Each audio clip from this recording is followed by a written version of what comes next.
Breaking news from the Department of Corrections tonight as the state of South Carolina has carried out another execution. 44-year-old Stephen Bryant died by firing squad less than an hour ago. Bryant was put to death for the murders of 3 people in Sumter County back in 2004. The triple murderer made no final statement and briefly glanced at the 10 witnesses before a hood was placed over his head, and then the shots rang out. Bryant is now the 3rd South Carolina inmate to die by firing squad this year.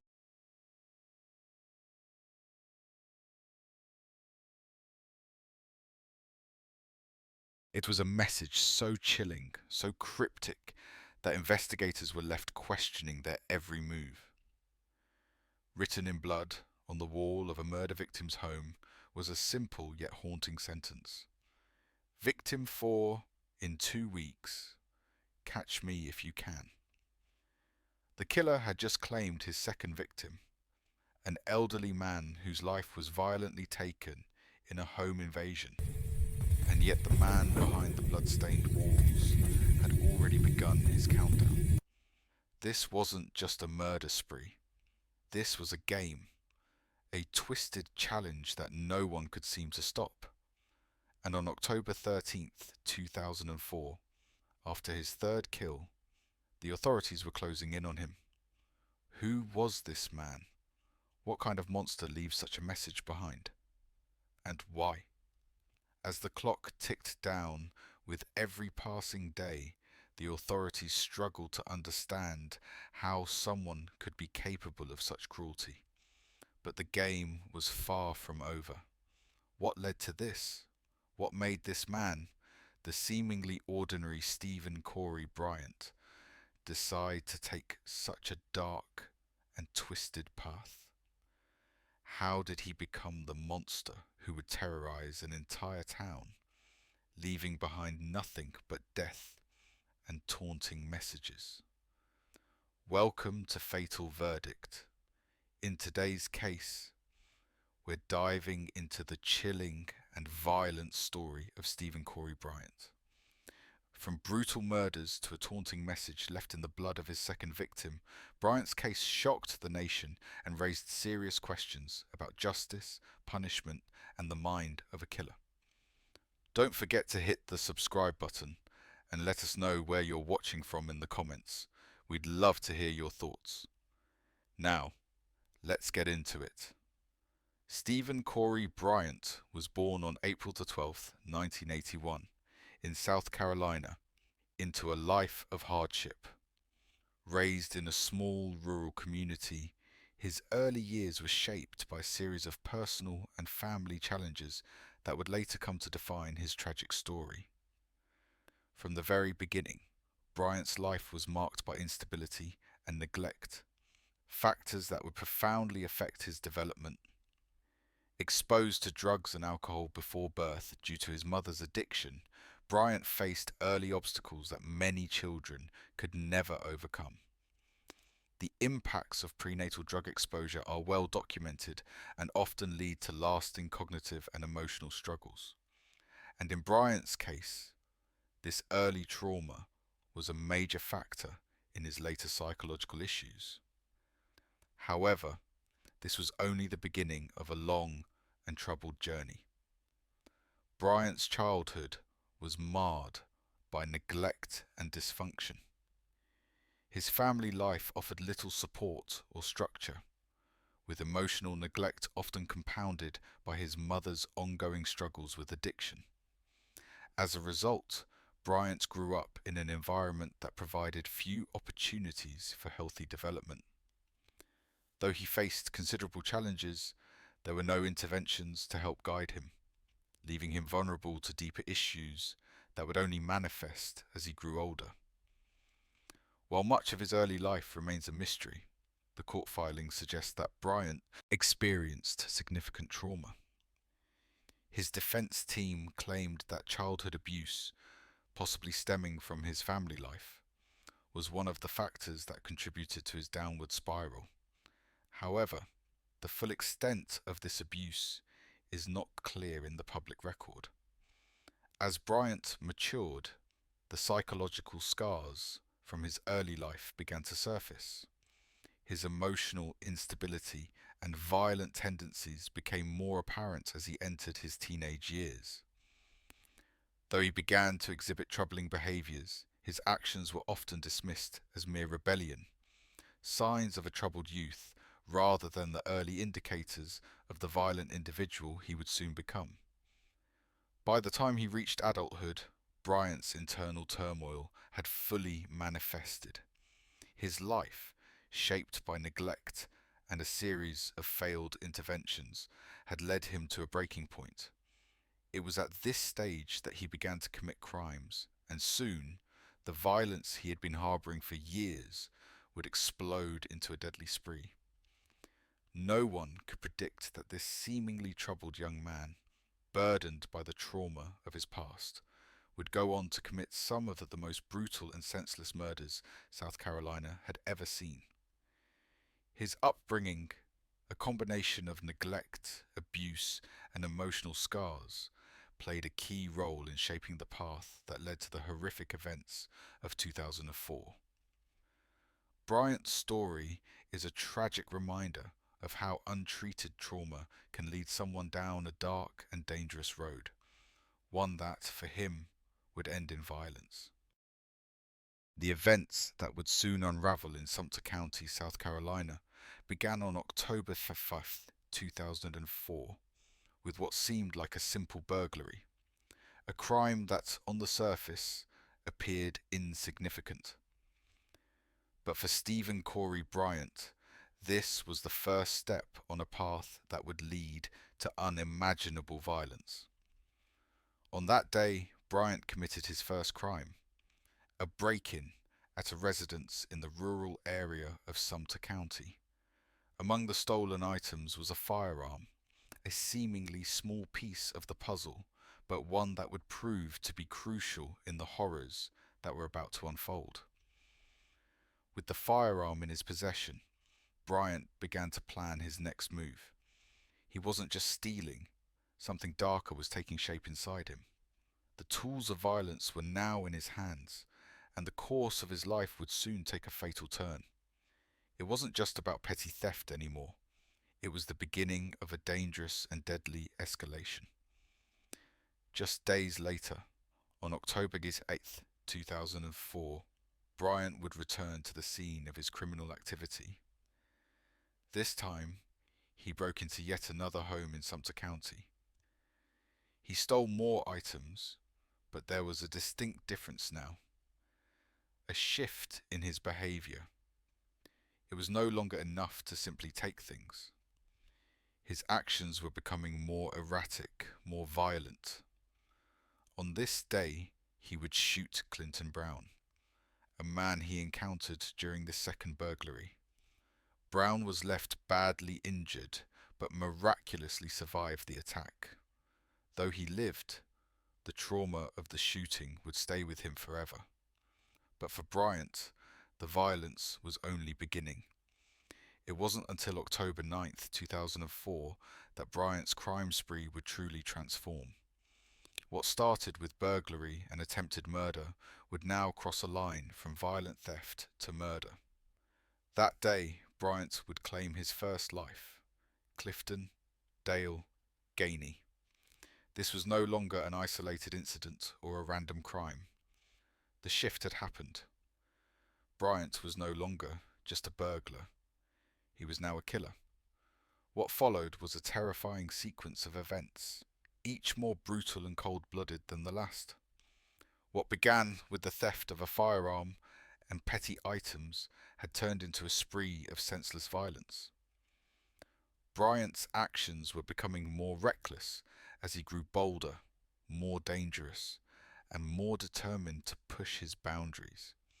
It was clear now that he had crossed a point of no return, and the small town of Sumter County would soon be caught in the wake of a killer's rage. On October 9th, 2004, Stephen Corey Bryant crossed a line that would forever alter the course of his life and the lives of everyone in Sumter County. That day, Bryant murdered 36-year-old Clifton Dale Gainey, an acquaintance, in cold blood. While the two men may have known each other, there was no prior indication that Gainey would be targeted. Bryant had carefully chosen his victim as part of his escalating spree, one that had already begun with burglaries and violence, but now murder became the focal point of his actions. The scene of the crime was far removed from the bustle of town life, isolated, desolate, and fitting for the horror that was about to unfold. Bryant approached Gainey and without warning shot him. The motive was unclear, but the brutality was undeniable. After shooting Gainey, Bryant left his body on a remote road in Sumter County. The murder was the first of its kind in Bryant's spree, but it would not be the last. Gainey's body was found shortly afterward, but by then Bryant had already committed an even more shocking act. After murdering Gainey, Bryant didn't simply walk away from the crime. The violence didn't stop at the shooting. It escalated. Bryant entered Gainey's trailer, a place where the victim had once lived, and began to loot. Electronics, an aquarium, and other items were stolen. But this wasn't just a robbery. The true horror came when Bryant set fire to the trailer, intentionally destroying everything in his path. The fire wasn't just an attempt to cover his tracks. It was an act of finality, a way of erasing the crime, and perhaps a reflection of Bryant's deepening rage. By setting the fire, Bryant sought to obliterate all traces of his involvement, but instead he left behind a trail of destruction and a haunting reminder of what he had done. This brutal act was not just a random crime. It was the culmination of Bryant's psychological unraveling. What had started as petty theft and violence had now escalated into murder and arson, signaling the point of no return. Bryant's ability to commit such horrific acts would only grow bolder in the coming days. This first murder, coupled with the fire, set the tone for the rest of his spree, a spree that would leave a community in terror, and ultimately, a trail of bodies in its wake. Gainey's murder was the beginning of a chilling chain of events, one that would soon connect Bryant to a series of horrific crimes. The brutality of this first killing marked the start of Bryant's violent descent into madness, a descent that would only escalate, leading to more murders and the complete unraveling of a man who had once been a mere acquaintance in the community. Just 2 days after the brutal killing of Cliftondale Gainey, on October 11th, 2004, Bryant would strike again, this time with even greater brutality. His victim, Willard T.J. Teachin Jr., was a 62-year-old man living alone in Sumter County, South Carolina. Teachin's home, like Gainey's, was a target in Bryant's growing spree of violence. And this time, the violence would escalate to a new level. Bryant didn't just break into Teachin's home, he broke in with intent to kill. The details from the case show a deliberate, calculated act. Bryant shot Teachin multiple times, leaving him with no chance of survival. It wasn't just a random act of violence. Bryant had crossed a threshold. In the moments after the shooting, Bryant went further. He burned Teachin's face with cigarettes, a grotesque act of cruelty that sent a chilling message about his descent into pure madness. But it didn't stop there. Bryant wasn't done with Teachin. He went even further in his shocking display of violence, using Teachin's own blood to scrawl a taunting message on the wall. Victim 4, in 2 weeks, catch me if you can. This message was not just a product of random rage. It was a deliberate act of defiance. It was a challenge, a twisted game with law enforcement, as Bryant boldly announced his intentions to continue his spree. He wasn't just killing, he was making a statement. This was no longer the work of a man who had simply snapped. Bryant's actions were premeditated, cold, and calculated. He was methodically escalating his violence, and the taunting message he left behind made it clear that he was fully aware of what he was doing. The authorities were now in a race against time, trying to understand how they could stop someone who not only murdered without hesitation, but also enjoyed the fear he instilled in others. In this murder, Bryant had taken another step into darkness. The violence had shifted from reactive to deliberate, with a chilling level of control. No longer was it about a single act of violence. It was now a spree, a series of calculated killings, each one more disturbing than the last. Willard Teachin was just the second victim, but Bryant's actions were leaving a lasting mark. What had begun with a single shooting was now evolving into something far more terrifying. Investigators would soon realize that this wasn't just a random killing. It was part of a pattern that Bryant seemed to be following as he taunted authorities with each new act. The brutality of Teachin's murder, combined with the bloodied message left behind, marked a critical turning point. Bryant was no longer a petty criminal or a thief. He was a killer, a man whose descent into madness had gone beyond all measure, and there was no telling how far he would go next. By October 13th, 2004, just days after the brutal killing of Willard Teachin, Stephen Corey Bryant was no longer hiding behind the anonymity of petty theft. His action had now escalated to full-blown murder, and there was no slowing the violence he was unleashing on Sumter County. Bryant's third victim was Christopher Earl Burgess, a 35-year-old man who became an unsuspecting target in Bryant's increasingly deadly spree. Bryant encountered Burgess at a convenience store in Sumter County, but what seemed like a casual meeting would soon take a tragic turn. The specifics of what happened next are chilling.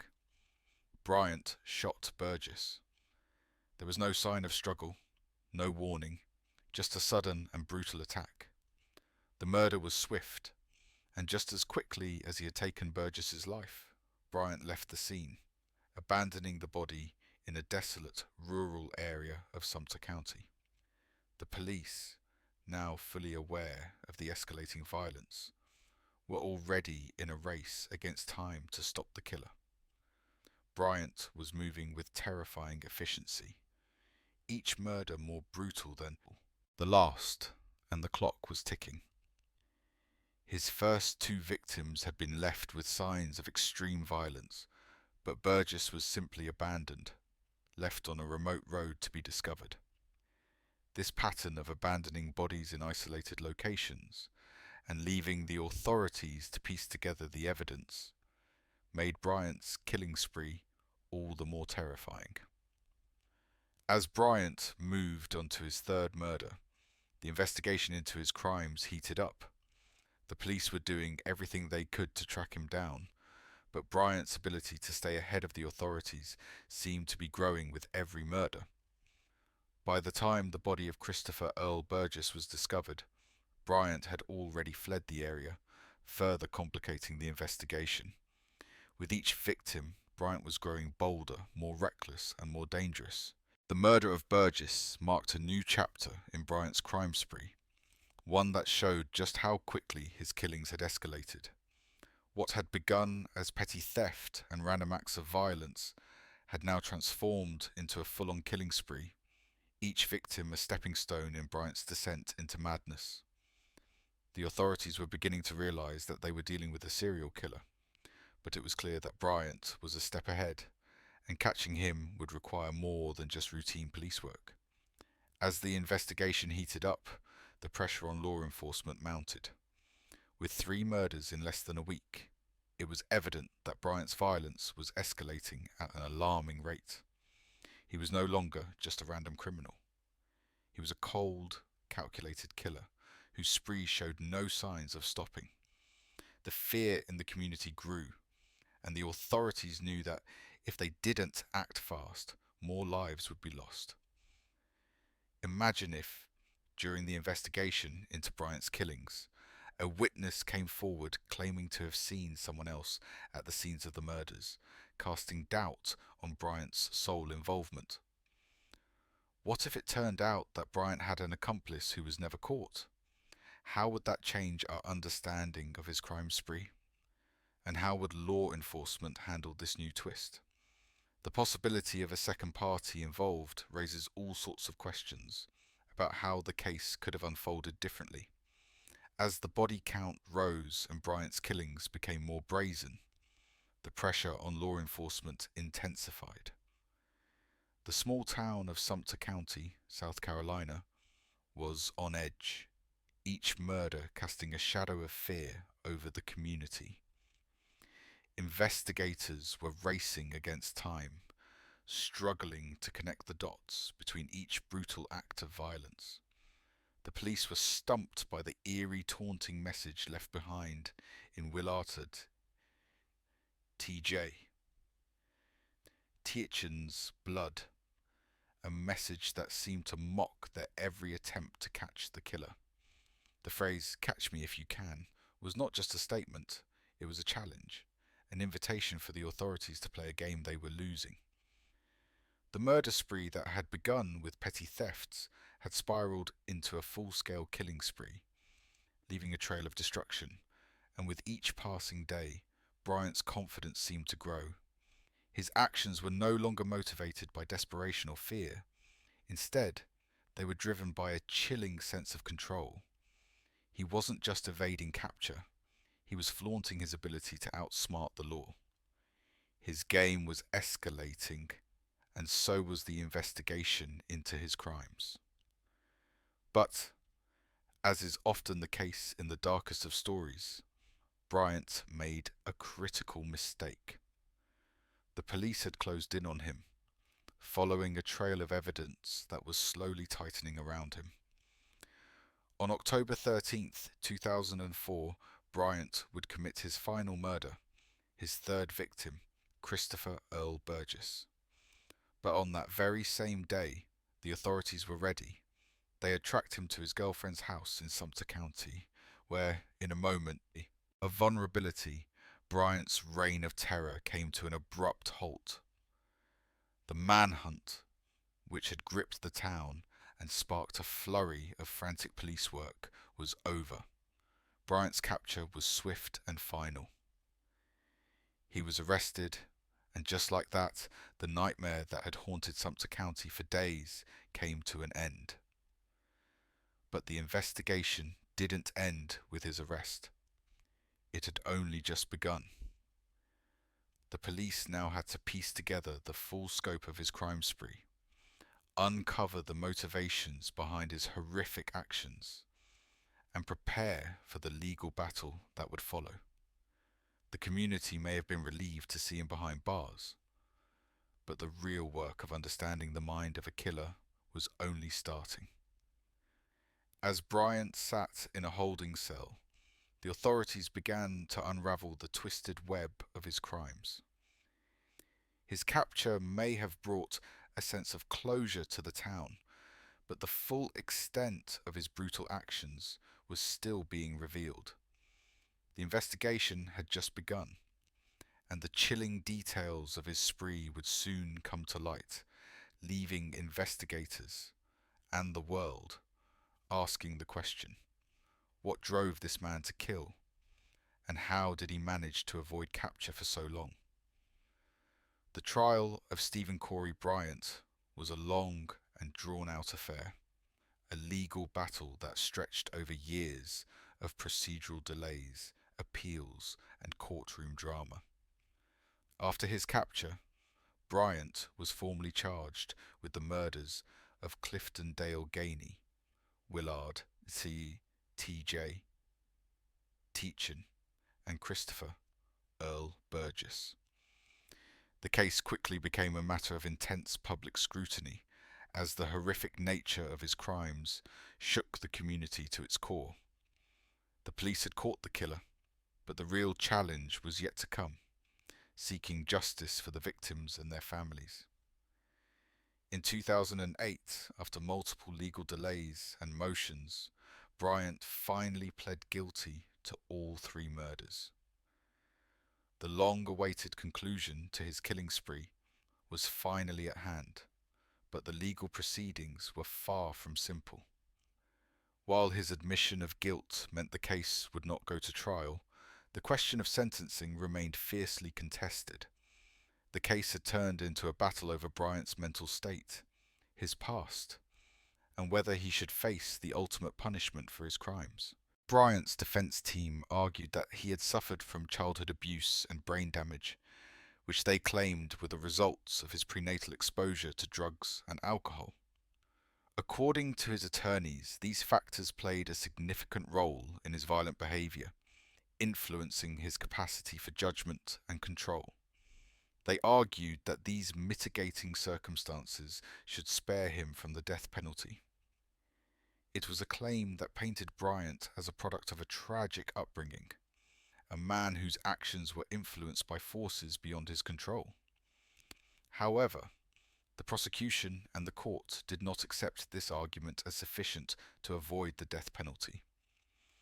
Despite the defense's claims, the court upheld Bryant's sentence, declaring that the brutal murder of Tietjen, coupled with the sheer violence of his actions, warranted the most severe punishment.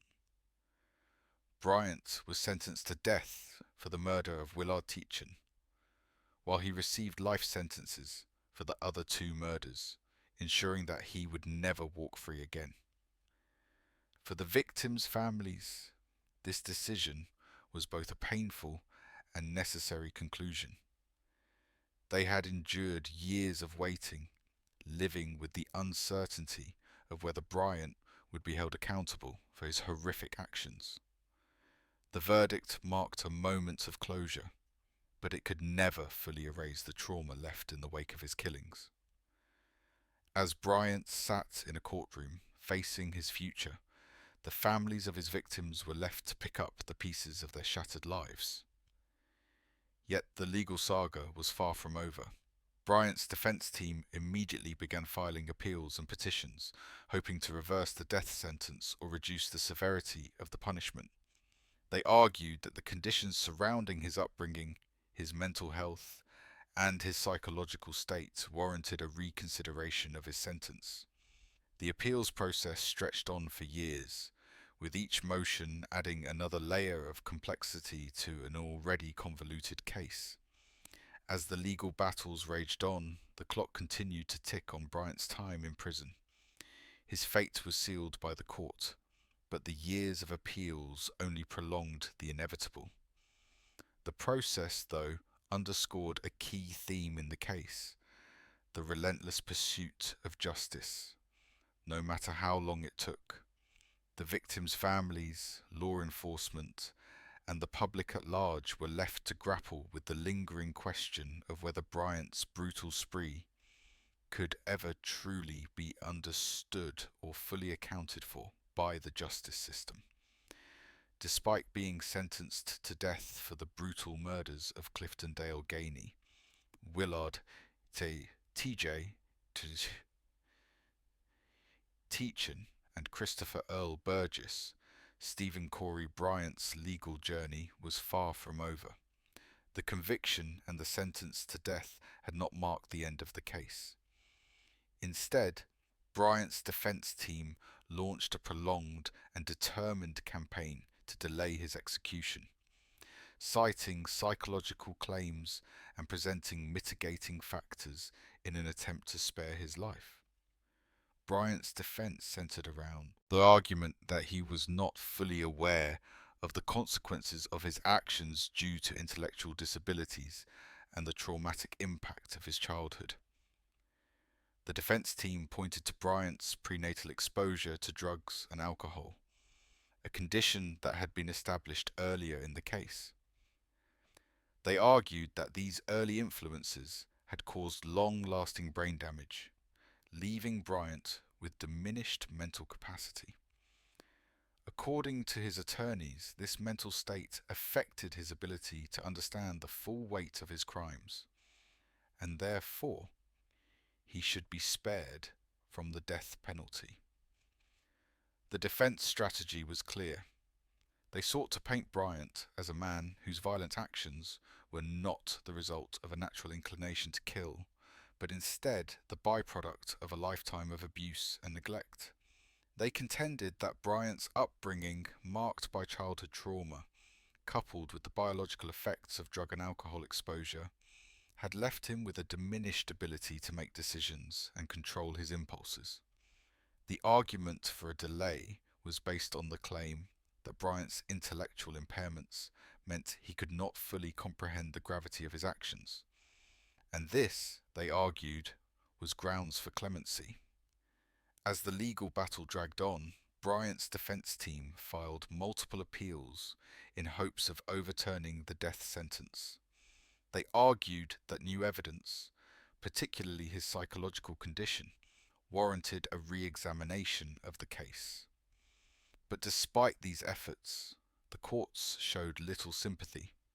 The prosecution pushed back, arguing that the brutality of Bryant's crimes could not be explained away by mental impairment or a troubled childhood. The victims had suffered horrific deaths, and Bryant's actions, they argued, were driven by a clear and conscious choice to kill, not an inability to understand the consequences. In January 2025, the Fourth Circuit Court of Appeals finally ruled on Bryant's last-ditch effort to avoid execution. The court rejected his appeal, agreeing with the prosecution that the mitigating factors presented by the defense were insufficient to reverse the death sentence. Bryant's claims of intellectual disabilities and childhood trauma were dismissed, and the appeals process that had dragged on for years was now officially over. His final attempt to delay his execution was denied, and the clock continued to tick toward his date with death. The ruling marked the end of a lengthy and exhausting legal process. It was a decision that brought a sense of finality to the case, though it could never erase the emotional scars left by Bryant's murders. The victims' families, who had been forced to endure years of legal wrangling and uncertainty, were finally able to find some degree of closure. But for Bryant, the legal battles had proven to be futile. The appeals had failed, and his fate was sealed. With the court's decision, Bryant's execution remained on the horizon, and the legal process, once filled with delays and uncertainty, was now moving toward its inevitable conclusion. The questions about his mental state, his upbringing, and his capacity for understanding his crimes had been answered, at least in the eyes of the law.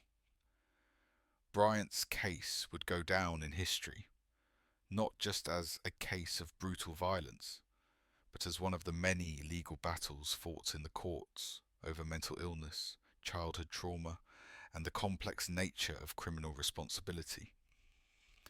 On November 14th, 2025, after years of legal battles, court appeals, and lengthy delays, Stephen Corey Bryant's fate was sealed. The relentless fight to delay his execution had finally come to an end. What had begun as a series of horrific crimes was now culminating in a moment of finality.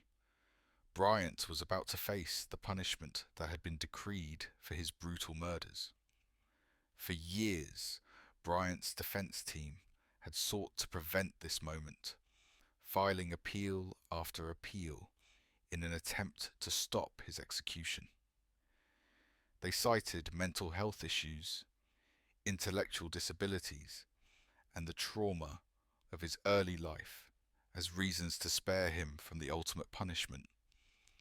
But each appeal, each legal maneuver, was rejected. His fate had become inevitable. In a stunning decision that caught many off guard, Bryant chose to face his execution by firing squad. This decision shocked the public, as it was only the third execution by firing squad in South Carolina that year. The method was rare, controversial, and drew intense media attention. For Bryant, it was a choice that would set him apart from other death row inmates, adding yet another layer of infamy to an already chilling legacy. The firing squad had been a method of execution since South Carolina had reinstated it as an option in 2021, but very few had chosen it over lethal injection.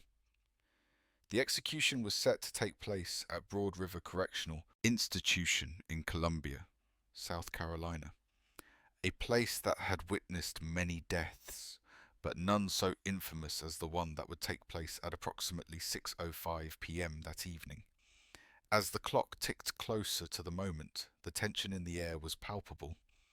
Onlookers, both inside and outside the prison, awaited the outcome, knowing that the grim chapter of Bryant's spree was about to close. Bryant's final meal was documented in the prison's records.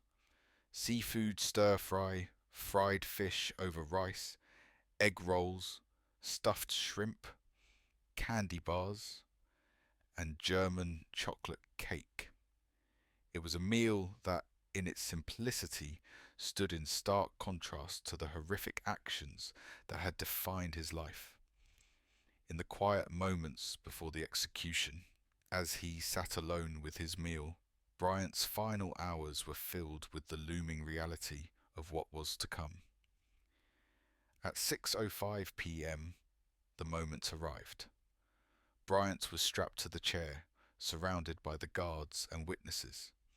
The firing squad stood poised, ready to carry out the sentence. There was no turning back. The brutality of Bryant's past had finally caught up with him, and in that final moment, justice was delivered. The execution of Stephen Corey Bryant marked the end of a long, painful saga. It was the culmination of a story filled with violence, legal wrangling, and a quest for justice that had spanned years. For the families of his victims, it was the end of a long wait, a painful chapter that had stretched on for far too long.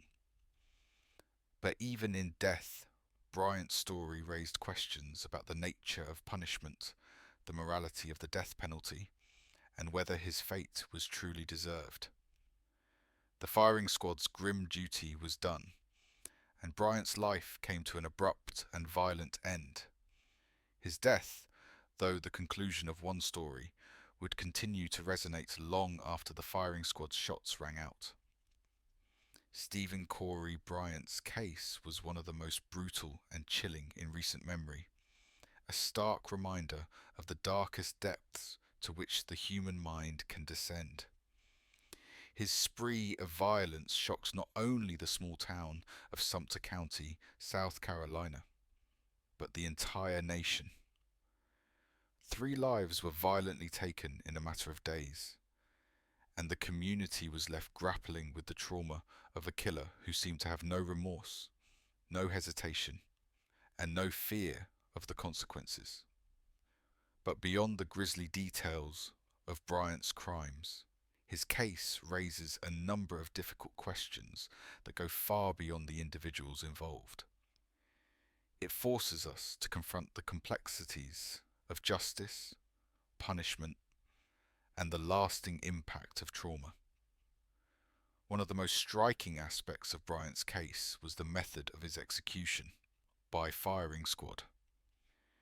This was only the third time that South Carolina had used this method of execution in recent years, and it ignited a nationwide debate. The choice of the firing squad, an execution method steeped in history and controversy, raised significant ethical questions about the death penalty itself. Many asked whether this form of execution was appropriate, whether it was humane, and whether it truly served the interests of justice. In Bryant's case, the public's opinion was sharply divided. Some saw it as an appropriate punishment for a man who had taken 3 lives in such a brutal fashion. Others questioned the morality of capital punishment, particularly when it involves methods as violent and outdated as the firing squad. The debate over the ethics and efficacy of capital punishment is far from settled, and Bryant's execution added fuel to the fire, making it clear that the conversation about the death penalty in America is one that cannot be easily ignored. But Bryant's case also sheds light on the deeper, more troubling issues that lie beneath the surface of his violent actions. His defense team repeatedly pointed to his troubled upbringing, his exposure to drugs and alcohol before birth, and the psychological trauma he experienced throughout his life. While these claims were used in an attempt to spare him from execution, they also force us to confront the impact of untreated mental health issues and the long-lasting effects of childhood trauma. Bryant's story is not one of simple evil. It is the story of a man whose life was marked by neglect, abuse, and a lack of support systems. His case highlights the struggles of individuals who are left to fend for themselves in the face of unimaginable pain, and the consequences that arise when these issues go unaddressed. It begs the question, how much responsibility do we as a society bear for the actions of individuals who grow up in environments where violence, neglect, and abuse are the norms? Bryant's killing spree also exposed the vulnerabilities of small-town law enforcement. In the face of escalating violence, the local authorities struggled to keep up with the rapid pace of Bryant's crimes. The investigation was a race against time, with officers working tirelessly to track down a killer who was always one step ahead. The challenge of dealing with a case of this magnitude in a small rural community, where resources are often limited and the focus is more on smaller scale crimes, showed the difficulties faced by local law enforcement agencies. The strain placed on these departments during high-profile, fast-moving cases is immense, and it underscores the need for better training, resources, and coordination in tackling violent crime. Bryant's case is ultimately a complex, multifaceted tragedy. It is a story of a man whose life was marked by suffering and pain, and whose actions left a community in ruins. But it is also a story that compels us to examine the systems in place to prevent such tragedies, to consider the broader social issues that contribute to the making of a killer, and to ask ourselves difficult questions about the role of punishment, rehabilitation, and justice in our society. Bryant's execution may have marked the end of one chapter, but the discussions and debates his case sparked will likely continue for years to come. Looking at the case of Stephen Corey Bryant, I can't help but wonder, can we really blame someone entirely for their actions if they were shaped by trauma and neglect? Does a brutal upbringing excuse brutal murders? At what point do we stop explaining behavior and start holding people accountable? And what about his execution? Does anyone deserve to die by firing squad? In today's world, shouldn't we be focusing more on rehabilitation than punishment? Is the death penalty really justice, or is it just revenge? Lastly, should we be more focused on preventing these tragedies rather than punishing them after the fact? Could this whole case have been avoided with more mental health support? Or are we just setting up troubled individuals to fail? What do you think? Is the death penalty justified in this case? Should society take more responsibility for the crimes people commit due to their past? Let me know your thoughts. What do you think about the death penalty in this case? Was Bryant's execution justified, or should he have received clemency due to his troubled past? Let us know in the comments below. Don't forget to like, subscribe, and turn on notifications for more true crime stories. We'll see you in the next video.